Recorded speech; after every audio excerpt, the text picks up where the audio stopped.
That's good. That's perfect. That's good.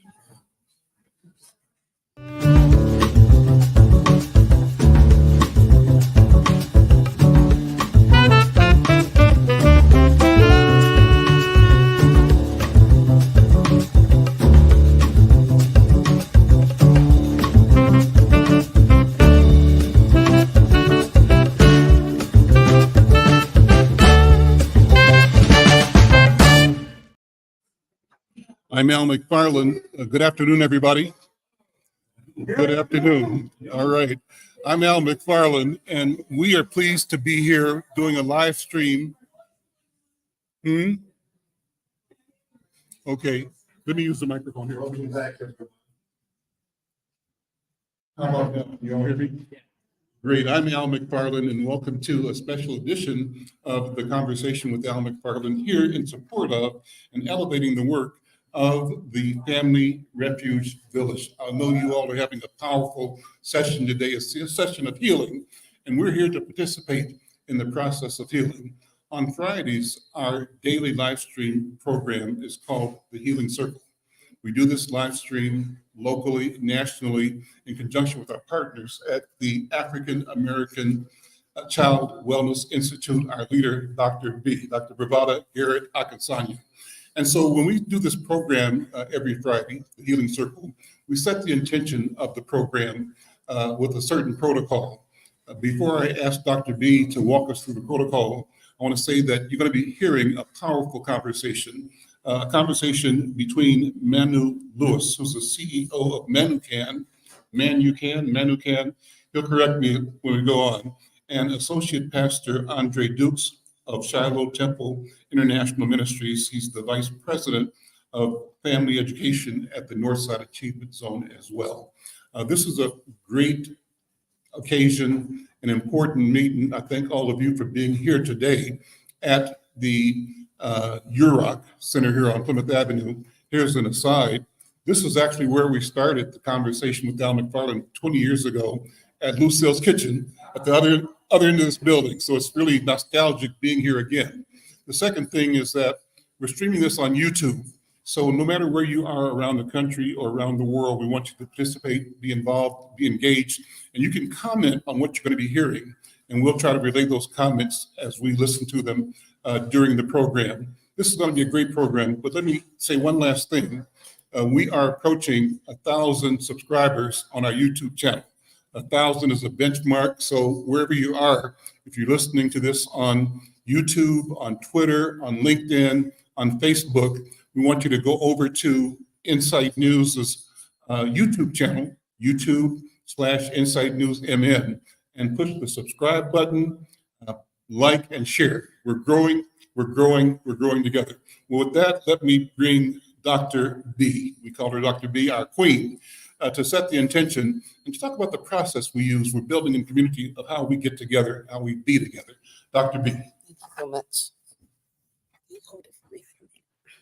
Okay, here we go. Thank you, Baba Al. And welcome to our brothers and sisters here in the neighborhood. We're so happy to see you today.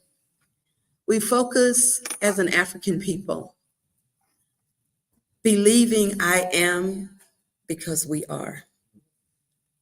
And we are because I am.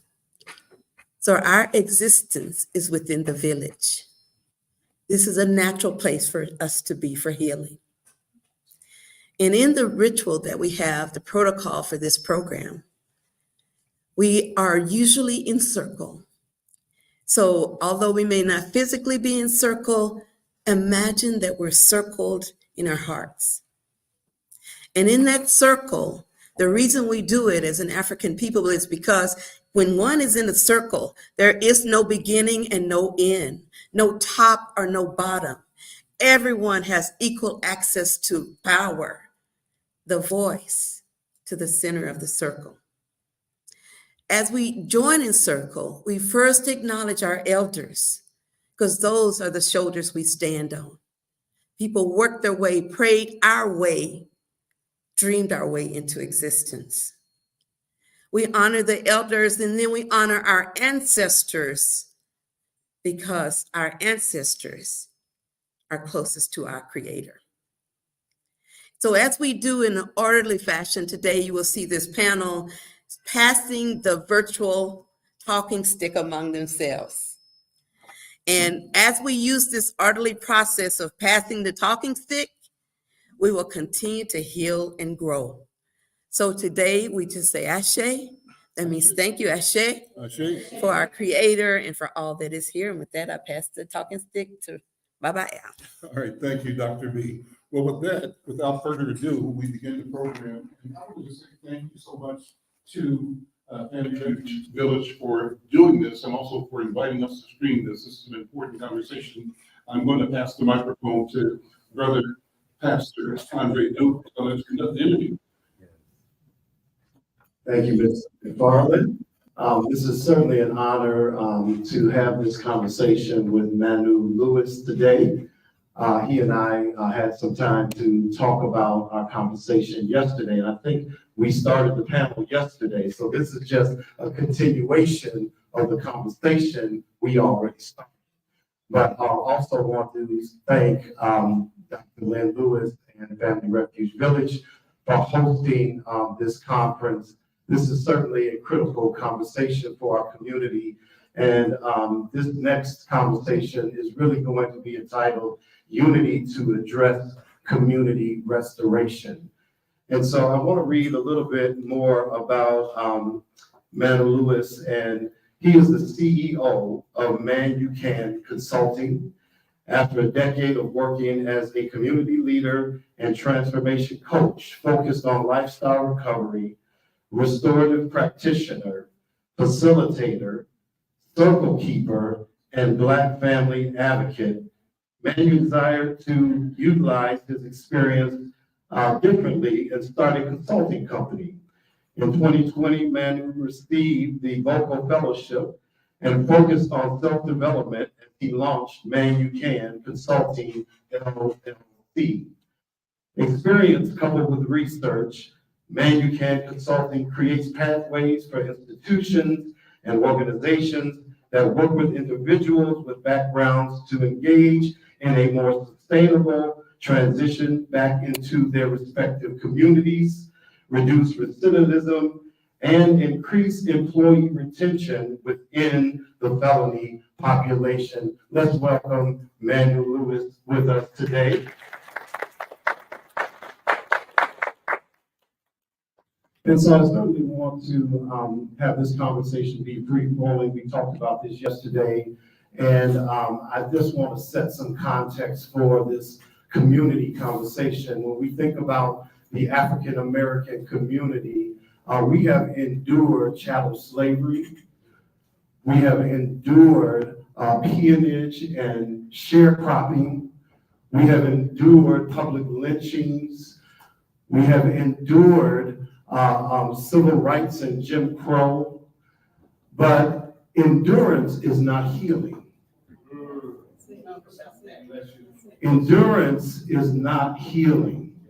And this is why I appreciate the work that, Brother, you are doing in this community, because you are doing this work specifically with men and making sure that men can be healed as the leaders of our community.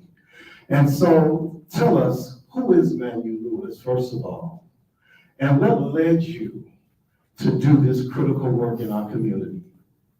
Okay, so thank you, and I apologize, it's a little dusty in here. Y'all see it's a little dust flying around. So, yeah, I want to first thank Ms. Lynn Lewis for inviting me to be a part of this conversation. So, Manu Lewis, I'm actually a General Hospital baby, anybody from Minneapolis, so I'm kind of dating myself. When I was born, I was actually raised right up the street, right on Sheridan and Plymouth. Like 3-4 years old, my grandmother moved down to Atlanta, left on vacation, never came back, told my mom, break me down. So I was raised up in Atlanta. So I have a little bipolarish to my story.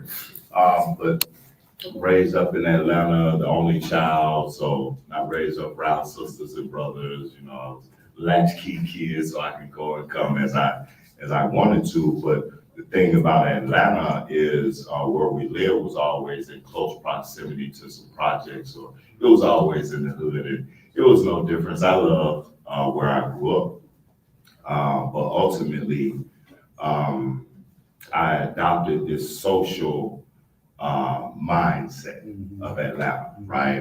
Because they had it's a different culture in Atlanta. Like, there's a lot of black people, a lot of people speak, they wave, and you know, are very friendly. But as time passed on, and we come up into the '80s, and you know, the same thing that happened in Atlanta happened in a lot of communities across this nation. Crackhead, right? Crackhead are decimated, just really ripped through our communities, ripped through our families, ripped through our village. Based on being in close proximity and just being a sponge for anything new, I actually got duly addicted to all the criminal lifestyles or criminal mindsets that you can imagine. I knew that based on communicating with a lot of the elders in jail, one gentleman like, "Why are you in here?" I'm like, "I'm in here to go to court just like you." He said, "No, why are you in here?" And I didn't really understand what he was saying, but he knew my family. He said that based on your family structure, you're not supposed to be in here. You're supposed to be doing something else. And it took a while for that to actually sink in. And I kept going back because that was not a lifestyle that I was through with, right? So I kept repeating it, trying to get better at it, but I was just getting worse at it. And turned 30 years old, realized that lifestyle I did not want to live anymore. And just decided to come back home, come back to Minneapolis. But one thing that happened is when I moved back, I brought myself. I didn't leave me in Atlanta, I brought me. So I actually moved up back here in Minneapolis in 2006. Came right back in close proximity with law enforcement based on my attitudes and behaviors, based on my mindset, my lifestyle addiction. And at that point, I was given an opportunity to change. I got a call from the treatment center. They asked me, did I want to, come be a part of the treatment center? And my mind says, like, I can get out a little early. I'm still trying to beat the system. But I didn't know that I tricked my way into really addressing my core values, right? Some of the things that I didn't quite address when I was doing the time. And so up until January 19th, I think that I was really trying to be the best person that I could be, but I didn't necessarily have a why. And I remember the sister speaking earlier and having a why, and I didn't have a why at that time. So found myself almost 40 years old, hadn't really achieved anything in life, but I just knew deep down inside there was something more to me. So that's kind of to a point to the age of 40 of who I was. Right. And so innately, you knew that there was something more to you. At the core of who you were, you understood that what you had adopted, and I love that language, you had adopted a culture that didn't fit who you were. And you had to do some self-work. And so before we get to healing, there is, we can talk about, historical trauma, we can talk about generational trauma and all of those things, but you came to a place where you recognized there was some self-work that you needed to do. Say more about that. So every morning that I woke up, it was me waking up, it was me making the prayers, and it was me, right? So I knew that everything started with me. Every thought process started with me. But I also realized that based on my social conditioning, that I had a lot of voices echoing in my head. I had a lot of impressions that was put upon me that wasn't necessarily from me or not necessarily true about me.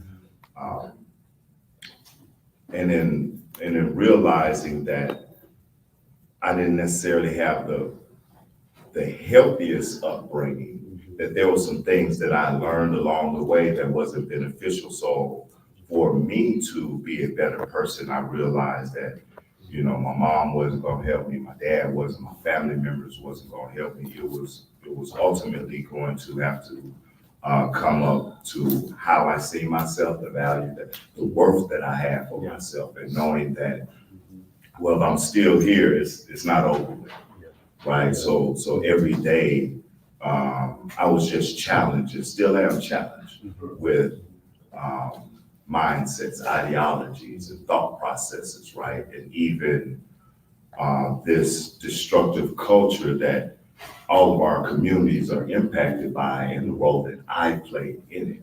And I had to be very selfish, and that was my lifestyle recovery. And that's where my journey started, with that lifestyle recovery. And having that self-fortitude to really say, nobody else is gonna save me, right? I gotta save myself, right? And that's a process, right? Because you and I have similar history. We talked about this yesterday, and we both had to overcome some things. And one of the things that I understand about myself is that I am healed and I'm healing, right? So there's a place that you come to where you feel like you can really challenge some of the issues that you have been addressing all of your life and feel like you are overcoming those things, but you still have that awareness that if I let my guards down now, and so it is a process, right? And it's a daily journey to remind yourself that at the core of you, who you are, you're greater than your circumstances, you're greater than what you've been through, and there's more for you in the future, right? But you didn't stop there.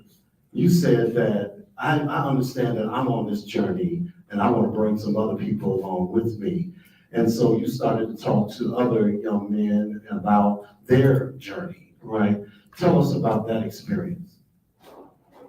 So, and I brought the story up until January 19th for a particular reason, because on January 20th, which was my 40th birthday, so up until January 19th, I graduated from a treatment center. You know, it was like I was a dry drunk.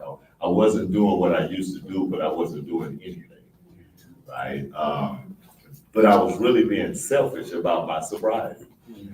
On that day, on my 40th birthday, I had a chance to go and visit my sister, and my nephew was there, and we was kicking it, and you know, they was congratulating me, like, "Oh, we're so proud of you," and I was like, "Yeah, okay."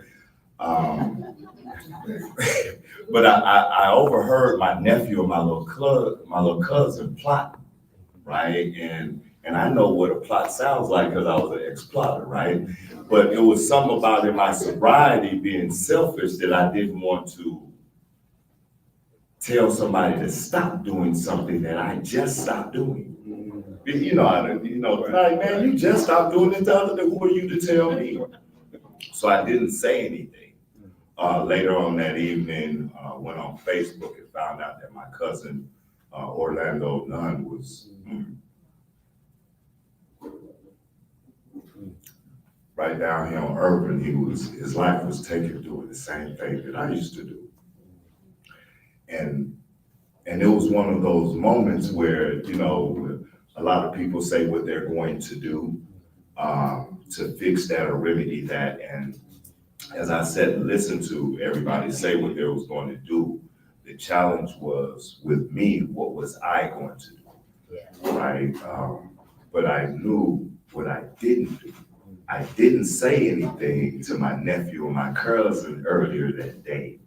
I didn't say anything, which made me feel a certain way, because I'm a talkaholic, right? I got a lot of conversation, but I just didn't necessarily have any at that time. That was January 20th. January 27th, I started the first 12-step self-help recovery program in the state of Minnesota called CGA, which is Criminals and Gang Members Anonymous. So only thing we dealt with was conversation issues and feelings that centered around lifestyle addictions, right?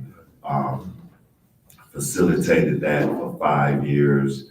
In the meantime, I started working for a nonprofit, a neighborhood hub, which is located in North Minneapolis. First time I had an opportunity to work within the community, to do anything good.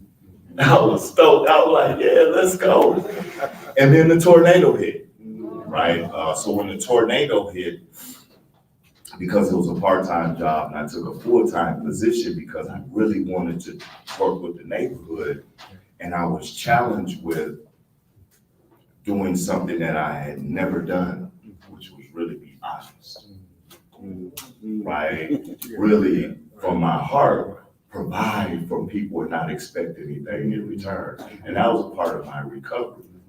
So along with that, every opportunity that became available around whether it was leadership or organization, I started volunteering for restorative justice community action, got acknowledged from Judge Peterson with the Sullivan Blue Award, which is basically for individuals, and there was the gentleman Sullivan Blue was an individual who was in a war. It was in the Civil War, and him and his platoon made it to a certain distance, but his whole platoon was murdered. But he actually was spared to make it back. And making it back, he did a report on how to get to the next level, but they was like, no, we're gonna take you out, just send the next squad up. He said, no, I need to go with them to show them how to get there.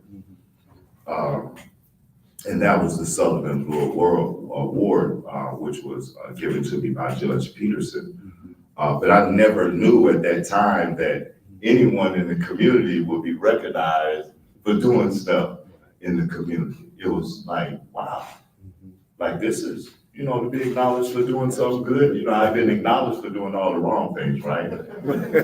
Which I wasn't good at. That's, why I kept failing.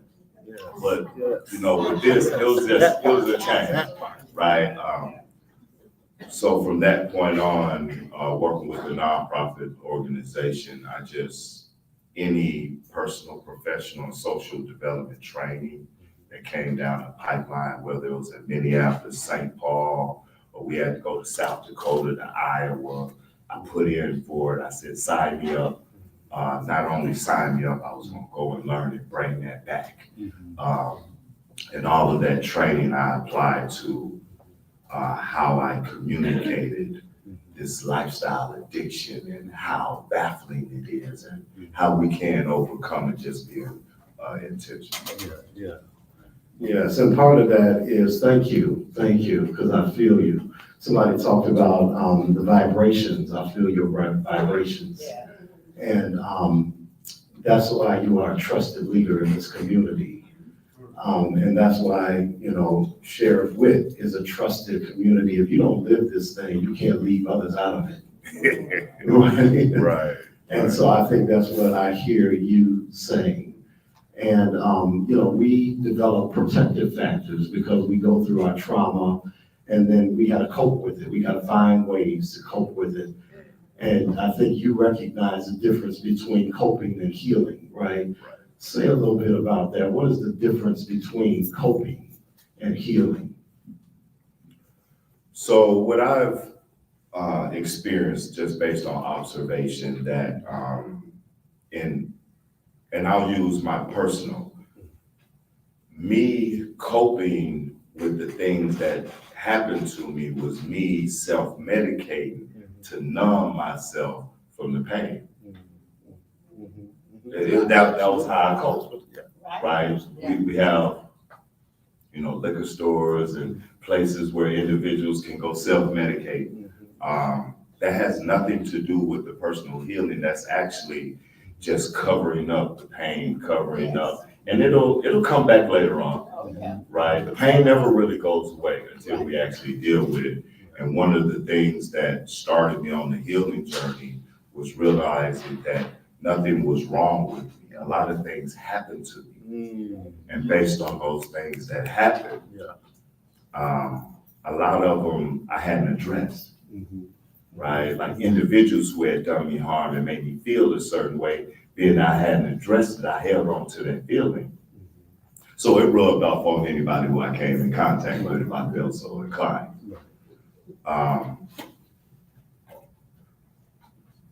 But again, because I had a very much beautiful praying grandmother, that I don't think she prayed for any of that to happen to me. But I know that she prayed for me to overcome some of the things that had happened to me. So as much as I embraced the street cred, it did me no justice, right? Until I started addressing some of the things and addressing them, I was able to recognize the things that had happened to me that was outside of my control. And also, I was able to recognize some of the things, what we call sin, the self-inflicted nonsense, the things that we tell ourselves that we're able to do that's destructive. So that was a part of my healing process, not just looking at the things that had happened to me, but also looking at the things that I was doing to myself and the things that I had signed up to do to others. Wow. One of the things you helped me think about was I always tell people children should never have to recover from their childhood. And the problem is that we are adults who used to be children, and now we're trying to recover from our childhood. And so, we all have overcome adversity. We've all, had to deal with pain, right? And some of us have not, pushed past our pain because we constantly reminded, and we hear those voices, like you talk about those voices in your head. But there is a moment in our lives where something shifts in us, right? And we realize that the person we used to be, we can never be that person again. I think we talked about this yesterday. I'm like, I can't go back again. It's like, it's too late. You should have got me back then. But I'm not going back. I can't go back. And that's a leadership moment, right? And so that was the leadership shift for you, that moment when you realized I can't go back. I gotta go forward, but I can't go by myself. I gotta bring others with me. And so that's Manu, right? That's, so tell us about the organization, right? And what led you to develop the organization? So, and I think really the foundation, what led me to establish Manu Can was acknowledging the fact that my journey was an affirmation and a declaration, along with my name. My grandmama named me. She says 2 things that you can give a child that will help them through life. That's a good name and a good education. Unfortunately, by the 12th grade, I went to 15 different schools. I really didn't like the education. I really liked the name though, right? But I understood that I was not alone, even though, I was in a kind of like a foreign land around a lot of individuals who I didn't know personally, but just listening to their stories from doing group, I realized how we had so much in common, right? So I transitioned from working at Neighborhood Hub to North Point Health and Wellness, started working for the co-parenting program, which I was a facilitator for the men's group. And I realized, because I was dealing with my own custody issues with getting custody of my own daughter, that I can help brothers because I know a little bit about it. But I realized I was going up against a system. Right. And just knowing that the majority of the men that I worked with actually didn't understand those systems, none of which, and I often ask men like, you know, a group like, how many just don't want to be around their children? How many don't want to be in their kids' lives? Not one, and I've done, you know, at least, you know, case manager, at least 150 men over there from the various communities, and none of them said that they didn't want to be around their children, but they know that they was up against a system that pushed them away. So it was just my philosophy or ideology, like, for me to help you, I have to help you get out of the system and stay out of the system. Like psychologically, like understand what the system does. And, you know, the judge wasn't necessarily there when you and the mother did what you did to procreate the child. So the judge doesn't want to have to be the one to tell you how to operate as parents. Right. So from that work, and I was a pretty good facilitator. I went from facilitating African-American men's groups to the co-parenting the African-American men's groups. Also came to Minneapolis as GBI, Group Violence Intervention. So I was the voice of redemption with a lot of those young men that was caught up in that system, because I realized that there go I, and when I was in that stage, that rambunctious stage, there was nobody that looked like me and said, hey man, you got more than you did that. So I became that because I wanted to see it, but I also knew how important it was for other individuals to, young people, to see someone look up and say, hey man, I see something better in you, right? This is not where you're supposed to be.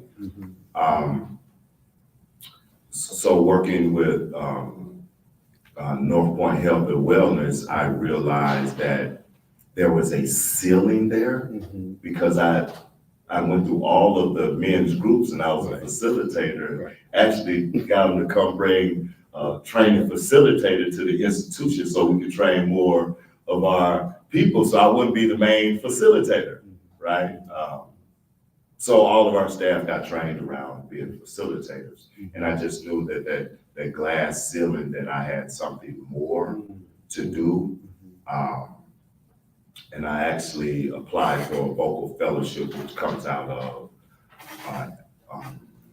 Arizona, Denver, and they invest in, you know, leadership, thought-provoking leadership. And then COVID hit. Right, I got a fellowship, like, yeah, I quit my job, and you know what I'm saying, I could start having groups, and everything shut down. Right? And I was stuck, like most Americans, I was stuck. But I also realized, and I was living on Broadway at the time, that around me, domestics was going up. In the apartment building, the domestics was going up. So being I had worked a good relationship with the individuals, especially the older gentlemen in the building, I just started having a group in the community room in the building, right? Because I knew that it was just a thought process that, you know, most of the older gentlemen that I seen, they was always coming and going, so they was never stable in the household. But now you have to be stable in the household, so of course, you probably with somebody you ain't never really liked in the first place, right? Y'all can't get along, right? But I knew that coming from a younger gentleman, me bringing them together to talk about their feelings and their emotions would give them a handle on this new social environment that we was going to. So it was, and I was single at the time, and I just got tired of hearing people argue down the hallway. And I can't tell you stop arguing, but if I can give you some more tools on how to deal with the situation, it might kind of help you with centering your. So that's the work that really started me on this path, and just knowing that that I have a role to play in it based on my experience and also based on what I want to see around. Absolutely. So the whole idea of socialization that, you know, tells especially Black men that we should act and move a certain way, that, you know, we don't get an opportunity to really process that and talk about that, but you've created a format, a platform for other men to do that. And you did that kind of at a grassroots community level, right? And that's so important because as we talk here today about fortifying the community and really what we can do as a community to make sure that our children can be safe and our families can be whole and stay together. I think about just my experience, and I talked to you yesterday about my experience in Senegal. And I've had an opportunity to go to Senegal for the past 3 years and spend some time there.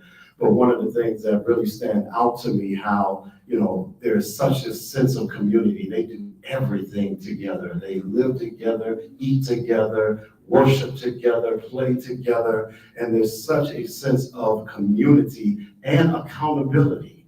Like, I'm not going to let you behave in certain ways because, you know, we need to uphold the values and the principles of our community. There's dignity that is in that. And we here are in our community are trying to recapture that sense. But innately, we know that it has always been a part of who we were, right? Yeah. And so when I went there and I was in this place, I felt like, yes, instantly I'm at home. Right? Like I just felt connected. I was no longer disconnected. I knew the people, even though we didn't speak the same language, I could feel the vibe. Right. The vibe. And so what is it going to take for us to get back to that place? So, so at the beginning of the year, and I'm gonna answer your question, this is what I had to take to get to that place, right? You know, me and my wife, and I'm a newlywed, and me and my wife, we go back and forth about ideas because she's brilliant. She's very much more smarter than I am. And I'm like, that don't make sense. But then when she tells me something, I'm like, yeah, but, right? So at the beginning of the year, I was just really looking at what is it that I can do to add value to not only the things that I have done, but also what needs to happen, what I didn't see happening. And one thing that I didn't see happening, and I have this conversation in every community, everywhere I go, is Black men, boys and older men, from whatever ages, needing safe spaces to actually be comfortable in their own skin. Safe spaces. Oh, yeah. Right? Also, which is something that I never really had, was a safe space to be around older individuals so I could get that rite of passage, get that information about the things I ain't necessarily supposed to be engaging in, regardless of my rambunctiousness. But if I just keep coming around you and you keep telling me that you see more in me, it'll rub off, right? So at the beginning of the year, me and my wife were going through these ideas. I'm like, man, I think we really need to start. I can start having groups, some type of men group. And based on the work that I have done, you know, she said, well, you should teach me how to breathe. I ain't teaching no man how to breathe. And we know how to breathe. But then I thought about it. Because we can go back 4 years and remember all the pictures that we seen around George Floyd murder with all the posters saying, I can't breathe. Wow. That was a social statement. That there's a condition in which the pressure is so heavy on us. We think we're breathing, but we're breathing backwards. We think we're breathing, right? But we ain't breathing the right way. Patton is not breathing. That's right. And fatigue is the art of war. So we've been patting for so long that we forgot the property and the benefits of being able to stop and calm ourselves and be intentional about breathing. That's all right. And again, as a restorative practitioner, I'm still trying to figure out tools that we can use, tools that I can, if I don't have them, me and my wife, we can make them up. We can make some tools to use to be able to share with brothers on how to get agency over themselves. But in this vision, what I realize is I have a beautiful daughter. I have 2 beautiful sons. Both my sons need a healthy man to look for examples from. my daughter needs a healthy father to give her the right examples and share with her, love on her, protect her the way she should. In order for my daughter, and I'm thinking futuristically, right? I'm thinking grandbabies now. You know what I'm saying? Like, in order, next generation, right? In order for her to have, for me to have some healthy grandbabies, I gotta talk to these young men out here to get them to kind of settle themselves in case my daughter might like one of y'all. Because I can still fight a little bit, right? So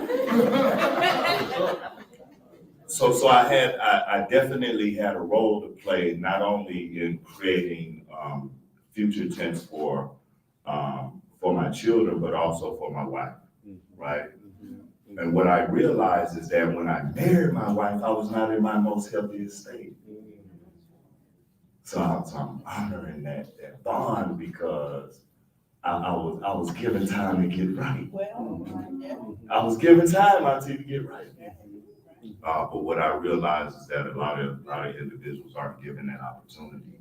But they have to start it, and we have to start it with ourselves, with knowing that this social nature that we acquire, which has been the one that's the root cause of us actually doing great harm to each other, is what's diminishing our future, the bright light of our future, and to work with young Black men. And we actually, the mic went out. Can I talk out loud? I got an outside voice too. I'm from the country. Okay. So about 8 weeks ago, we just going through the ideas of what was it that I could do.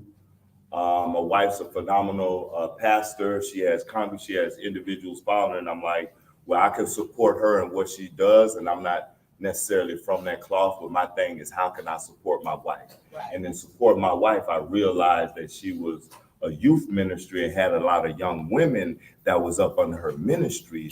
And instantly I thought, well, those young women, they gotta have some fathers or brothers or sons or guys that they interested in. And I need all of them. Right. Because I wanted to see a balance, right? 6 weeks ago, and I'll say in this very room, we started a Black Man Breathe Healing Circle. Say that again? We started a Black Man Heal Breathing Circle. I'm sorry. Black Man Breathe Healing Circle, which it started right here in the room. I was looking for space so I could have, and I thought I'd get a little room in the back, you know what I'm saying, where we could bunch up and do it. But this is the room that they allowed us to use, and so we set up a centerpiece, and we have a group of chairs around, and we fill those chairs up full of men that all of them was needing an opportunity to breathe. Am I on over here? Okay. All of them was looking for opportunities to breathe. All of us are looking for opportunities to heal in the most authentic way, and that's with self. I put the call out not knowing who I was gonna get back. You know what I'm saying? I got a couple friends, they were like, oh yeah, man, we got you, we'll come through. But then there was so many other individuals, so many other professionals, so many other individuals from different walks of life that I didn't even know, and we filled this room up. So for the last 6 weeks, we have been meeting in this room, and I can still feel the energy of the young man who was sitting right here. And he was in this area, 19 years old, and first 2 groups he came to, the first one he was silent. Second one, he said his father was killed when he was 1 year old, so he has never been in the company of men. Directly across from him was a 72-year-old individual that didn't really understand what the youth was going through, this conversation, the swag. And he's like, man, I don't know. He said, teach me, tell me.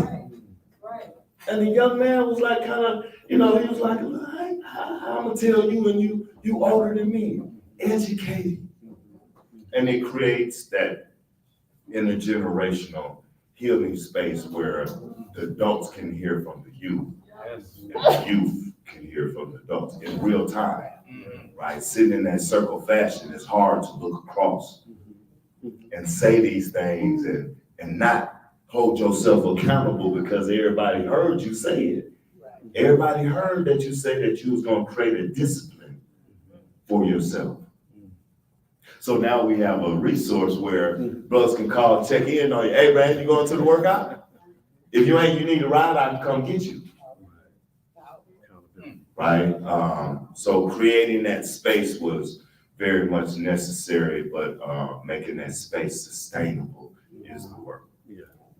Yes, that compassionate accountability, that's what that is. Thank you. Thank you for being vulnerable but bold, for showing us that men can be emotional and strong at the same time. Thank you for being a teacher and a student. You are certainly an example of what it means to come through adversity, to pull others out of adversity. And so as you talk about healing spaces, I just want to end the conversation today, and I know we're out of time. Do we have time for questions at all? Okay, so we'll get to questions, but just that notion of healing spaces, that is what you have created here, right? What needs to happen in many other spaces around, but if you had like a blueprint for a healing space, as we think about fortifying the community, as Family Refuge Village is trying to do our part, we all need to talk about how we keep our work connected, but we need spaces everywhere a child goes. They should feel empowered, they should feel loved, they should feel supported. If a family is in need, they should know where they can go in the community to get the support and the love and encouragement. I mean, I'm giving some blueprint ingredients right there, but would you add to that list for us? I think sincerity is one of the things, really being sincere in heart. In our today's climate, a lot of our young people, that's the first thing. They don't necessarily hear what we're saying. They've been watching us. They've been watching us. When we wasn't aware of our own selves, they was still watching. They was watching us do our development. That's right. Right? Yeah. And I think that that's very important. And like you said, being a credit messenger. And I've never once told any of the young men that I work with to stop doing anything. But I always, like, how's that working out for you? Yeah. And is that really what you want to be doing? And if you could just snap your fingers and do anything, well, what would you like to be doing? Right. And it's always like night and day. And when I hear it and I know it, it's like, man, you can do it. How can I help you achieve some of them goals that ain't nobody even ever asked you, did you have for yourself? So just being transparent, being a resource. And one thing that I do, and I know it's kind of like something that I do, but anytime I see, especially a Black man, it doesn't matter what you're doing, you can be vulgar and out of position. You are my brother. Distant. Yes. Hey, bro, I ain't never seen you, man. Where you been? Right? Right. Like, man, let me get to know you. Let me say something to you. Let me acknowledge you, because I realize a lot of these young men, they struggle with being acknowledged. Even in their rambunctious. Right. Yeah. We see you. We see it. We don't want to see you doing the things that's harmful to yourself or harmful to each other, but we see you. Absolutely. Right? And if we can engage you in a certain manner, just being mentor, big brother, and just recognize that, everyone in our community does not necessarily look like us, but they're in our community. So establishing and reestablishing a level or a standard of values is something that we could do, and we'll need permission to do that. Amen and Ashe. What questions do you have? Yes. I have a question. My voice is not loud. We can. We can. Repeat the question once you said it. Okay, well, it's not really a question. I have a question, but I have a comment first. I just want to say that. Go up to the mic. Stand between them. You stay there, faster. Stay there, they're coming to see you. Okay, Stand between them. Yeah. That way you're on camera.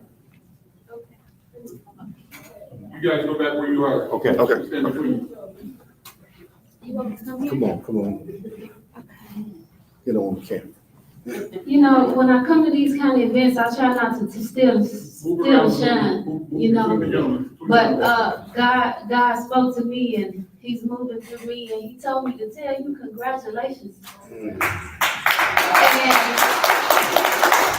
my mom's on drugs, my dad's alcoholic. So we one and the same. I grew up in foster care my whole life. Went through everything from domestic violence to abuse, neglect, molestation, homelessness. Started a nonprofit organization, and I'm giving back to youth, and I work with kids who are in foster care now. I've been doing it for 12 years, right?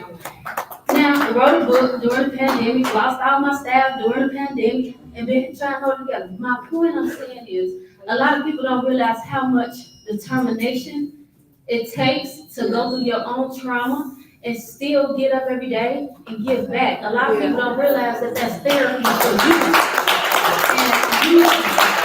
And I used to smoke cigarettes. So that was hard. So I can imagine any kind of drug or any kind of addiction, period, it's hard.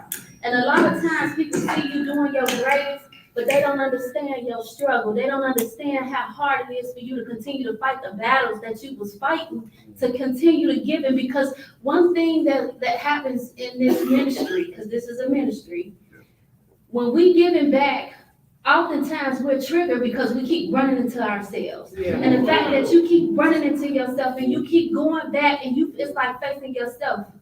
And you got the heart and the drive and determination. I did it for 12 years and my program for boys and girls, but something was missing. I could teach a woman how to be a woman, but I had a hard time figuring out how to teach these young men how to be a man. But God blessed me 4 years ago with my husband. And he shared the same vision with the same ministry. So when God sent you to help when you need it, and you never know. We newlyweds, just got married, and God sent you the help that you need. So God just told me to tell you my story and share with you and tell you keep going, even on the days that people don't see the hard work that you put into what you're doing. God gonna send you the team to do what you need to do and to take care, and He's gonna bless you abundantly because of the outreach and the things that you're doing in your life, and to remain focused. Definitely remain focused. It's not hard, doing it. It's not easy doing this work that we're doing. I was gonna say something else, but I forgot because the Spirit be getting to me sometimes. But congratulations, and just continue to do your thing. Proud of you. Thank you so much. I think we have time for one more question. One more question. The question. You didn't ask your question. I'm sorry. The question was, sorry, y'all. The question We was, family in here. that's the question.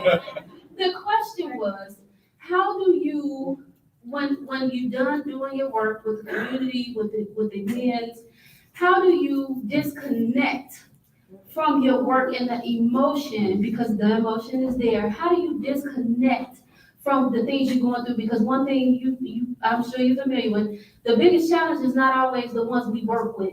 It's the system that we trying to work with to help those that we helping is the biggest challenge. So how do you disconnect from your work and the things that's going on in the people's lives that you're helping and your personal life? How do you manage to do that? Or is it difficult? Well, I think with me personally, because of how I'm wired, it's always some issues.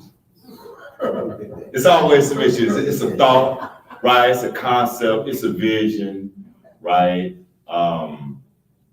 But also because I'm a newlywed, I also understand that my wife needs time. My children need time. We got 2 dogs, they need some time.